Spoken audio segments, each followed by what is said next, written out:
Сайнцгаана уу Digital Dental Office-ийн бэлгийн эмч та бүхэндээ мэдчилж байна. Өнөөдөр дахиад та бүхэндээ энэ маань элайнер хэмээх ажиг цэцлийн аппаратыг танилцуулах гэж байна. Энэхүү аппарат нь уруулын ном болон хэлний номаараа өөд өдөөсөө үйлчилснээрээ насан туршид болон хүүхдийн гажиг засах боломжтой байдаг. За, жишээ нь та бүхэн энэ хүүхдийг харж байна. Энэ хүүхэд зөрмөл зуулттай үүдэн хоёр шүднэ. Зөрмөл зуултанд энэ төвлөгдсөний улмаас үүдэн хоёр шүд орсоох гэж байгаа. Түүнээс гадна шүдний игнээ бол хавчиг байгаа учраас соёо шүднүүд багтахааргүй энэ зайтай болсон байгаа. Тэгэхээр бид нар Флорида дахь хамтран ажилладаг энэ маань ортодонтик лабтай захиалга хийгээд энэ маань аппаратыг захиалсан байгаа.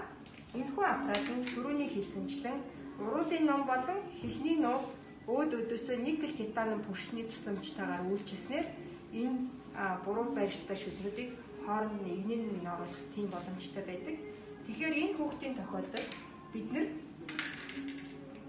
дээд үүдэн шүдэн зөрмөл зуулттай доотлын шүдэндээ төвлөгдсөн байгаа учраас энэ хазалтыг өндөрсгөж өгдөг хазалттай энэ маань элайнерыг захиалж өгсөн байгаа. За энэ эрэгтэй хүүхд учраас бид нар цэнхэр өнгийг захиалсан байгаа. Янз бүрийн өнгөтэй захиалагдаж болдог.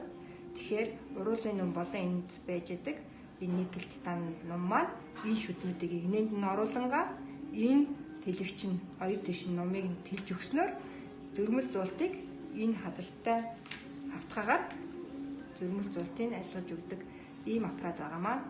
Тэгэхээр та бүхэн хүүхдийн шүд өөрсдийнх шүд ажигтай байна уугүй юу гэдгийг шүднийхээ эмчтэд хандаж онцлуулаарай. Баярлалаа.